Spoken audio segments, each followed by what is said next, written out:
We've got Trent Dilfer with us, I believe. Trent, you there? I'm here. All right, listen, I was watching, and I recorded the pregame show the other night and went back after the game and watched it, and I thought you did a really good job of explaining what we've been watching here now for 12 weeks, this Redskin offense. And in fact, the thing that you said that, it said to me, we got to get Trent on to explain it to everybody, because Tommy and I have been talking about this, is it's not the offense some people think it is. They run a lot of what they've always run. They just do it out of this pistol formation. But I'll let you go ahead and explain to us what it is we're seeing in this unique thing that the Shanahans have employed with RG3. Well, I think the starting point, as I wrestled through all the tape last week, was, you don't mess with something that's not broke. And Coach Shanahan's offense has been one that's been replicated often in the NFL. It's one of the best offenses ever introduced to the National Football League. It's a I formation or dot back. I think that's the easier way to explain it, where there's somebody dotting the I, a deep back, an inside and outside zone running game, a hard play action game off of it. And you don't want to break that. You don't want to stop that. But you want to incorporate all these college concepts that RG3 mastered at Baylor and that many of these young quarterbacks are growing up with a really good understanding of. And there's only one way you can do that. And you really got to give Kyle Shanahan a lot of credit, because he's the one that came back in the summer and said, hey, I think I got it. I think I have a way we can integrate both offenses together. And a guy named Chris Alt, who's the head coach at Nevada, in the spring of 2005 invented this thing called the pistol. And it's really the only way you can run an NFL dot-back oriented offense and incorporate all the zone read, triple option concepts and all the play action that comes off of it. And it's brilliant, because you, as a defensive player, you have rules. And forever you've been taught certain rules about playing the Shanahan's offense. Well, the great thing about the zone read off of it breaks all those rules. So if you prepare for the zone read, then you're going to be susceptible to the zone run game. If you prepare for the zone run game, then you're going to be susceptible to getting beat by the zone read, whether it's the dive back, RG3 keeping it, the triple option. And then you spend so much time practicing and trying to defend either one of those that you completely forget about the play action game. And I've never, in my 20-plus years of playing the NFL, I've never seen a primary receiver open more often than the Redskins get their primary receiver. It's simply the best first and second down offense I've ever seen. So why the criticism from some about the so-called sustainability of this, when, in fact, a lot of what they're doing is what they've always been doing, it's just out of the pistol? Listen, he only carried the ball 5 times the other night. Right. 72 yards. His number of carries is not astronomical. And he's a big dude now, too. I mean, this is not Michael Vick. This is not Steve Young. I mean, he sat next to Steve the other night. He's a beast. He's a thick-jointed, country-strong, broad-shouldered young man. He's going to hold up just fine at 10 carries a game, especially as smart as he's been getting down. I think people, and I do the same thing, so I don't want it to sound like I'm talking about anybody, because I fall into the same trap here. When you don't understand something, you tend to criticize it because it doesn't fit into your paradigm, right? It doesn't fit into your traditional way of thinking. And that's why people are criticizing it. I just took the time and went back and called a bunch of high school coaches and college coaches who are familiar with the zone read game, the pistol offense. I went to work on it to try to better understand it. And when you start understanding why people are running it, you can't criticize it, because the message comes back the same over and over and over again. It really is unstoppable if you're running traditional run game principles off of it, because defenses can't prepare for both. Can you stop the zone read? Absolutely. It is not that hard to stop if you put all your chips in on stopping the zone read. But if you put all your chips in on stopping the zone read, you've broken down against traditional runs, whether they be zone runs, gap runs, whatever it is. So it's the ultimate offense on first and second down, and it's going to take a lot of creativity by some defensive coordinators to find an answer to both.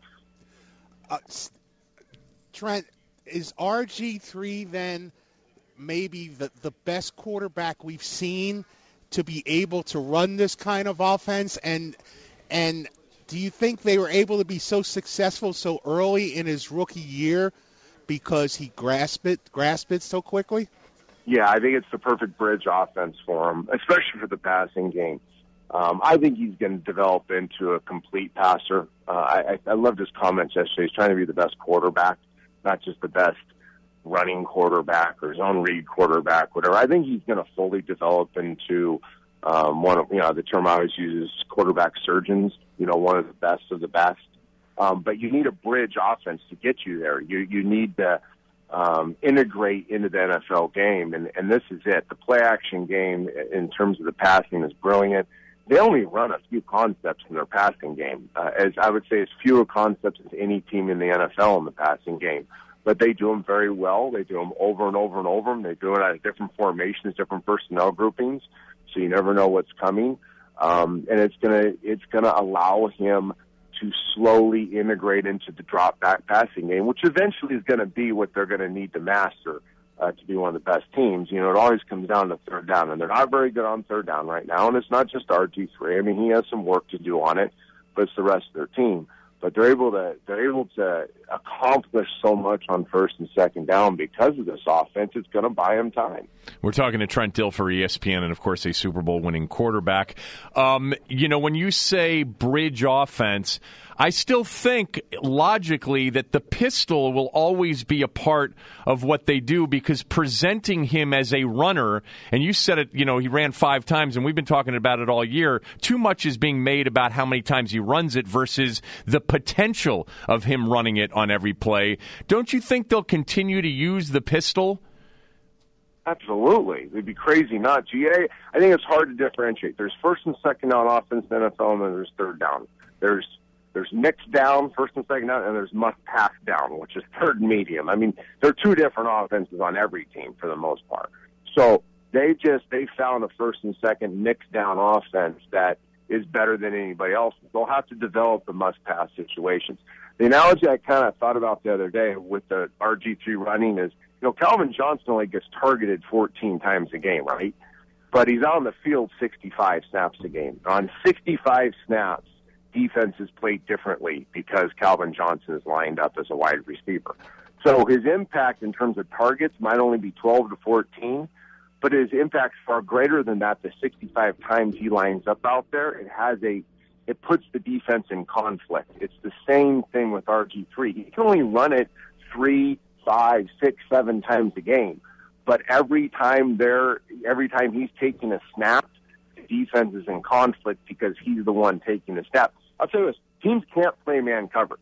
So you can take half of your defensive playbook on first and second down and throw it out the window because teams have learned through these first 12 games that every time a team tries to play man, it's a gash play. Philly tried to play man like 9, 10 times against them, and I want to say the Redskins, these are my numbers, these are NFL numbers, just me charting plays.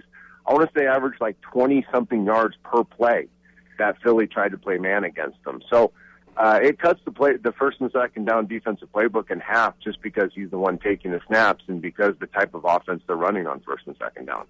Trent, what do you think about the way that he's handled himself and all the attention that continues to come his way? I'm amazed by it. I mean, I knew him a little bit just through some phone conversations at the end of the draft, and not as impressed as everybody else was, but I mean, he's handled the enormity of the job as well as anybody can. It makes me want to move to the D.C. area and just be a Redskins fan. I mean, he's a tremendous kid, and I literally was giddy last week as I studied the 11 games leading up to it. I was giddy getting ready to talk about it. I'd never been more excited to talk about a first and second down offense. I was so excited just to be in the stadium and feel the electricity again. In that area. I mean, Steve Young and I sat there on the desk and said, wow, we're lucky that we get to sit here and talk about it because for the next 10, 12 years, this is just going to be a special, special story. And all you fans are very, very lucky that this guy's your quarterback, and this is the direction of the organization. Trent, you talked about the third down offense, and when they've been in sort of these pure passing situations, drop back situations, they've really struggled with protection. And I'm just curious that is there a third down offense, and they've lined up in the pistol on 3rd and 8, 3rd and 9, and still presented run as a possibility. Can that sustain itself on 3rd and long? Or are they going to have to get a line that is as equally effective as a pass blocking unit as they are as a run blocking unit? I think the pistol will be part of it. In Carolina game, their first 3rd and 6, they lined up in the pistol and went play action and got a big completion. You can do it. I don't think you make a living off of it. And a lot of reasons why. We don't have enough time to get into all the tactical reasons why. To answer your question about the offensive line, yeah, they'll continue to add to the offensive line. That's part of it. And RG3, I mean, listen, I'm as impressed as anybody. I don't want to, be the buzzkill here now and start being critical of him, but he's not a developed progression passer. When I did his tape at Baylor, you're talking about his entire career at Baylor, he got to a true secondary receiver when we say working deep through a progression 6 times.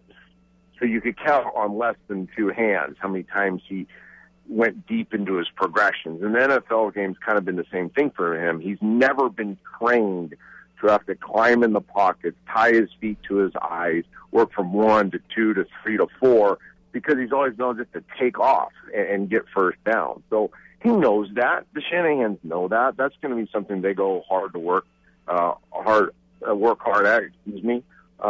But I mean, he's handled everything else ever given to him, so it makes me believe that he's going to be able to learn that too. It's just going to take a little bit longer, and that's all part of third down offense.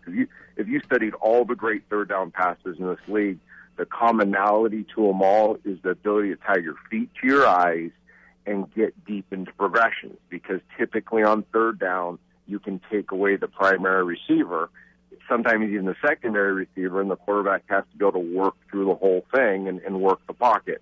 That's going to happen. I just think that's going to probably be the last thing that happens. Well, we're taking a lot of time with you, and I appreciate it, but it's really good stuff. I've got one more quick one for you, and I had this conversation with a friend of mine off the air. He's a football coach here locally, and I was wondering, would the Redskins look for the poor man's version of RG3 as a backup so that they could run this stuff?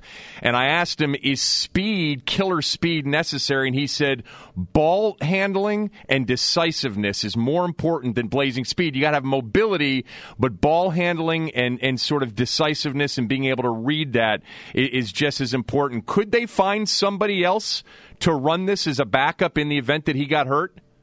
I would do it as a third-string guy, and I agree with that coach, whoever you talk to. Now, the speed's playing beyond the X's and O's element to it. Right. But, yeah, I would definitely have a guy. I love Kirk Cousins. I mean, he could come in and run the traditional offense as well as anybody in a backup situation if RG3 were to go down. But I think you would want your third guy, the guy that's inactive most weeks, but if RG3 went down for an extended period of time, to be the backup or maybe a supplemental guy that was kind of a master of the zone read, who could make all the quick decisions, who could read the ends.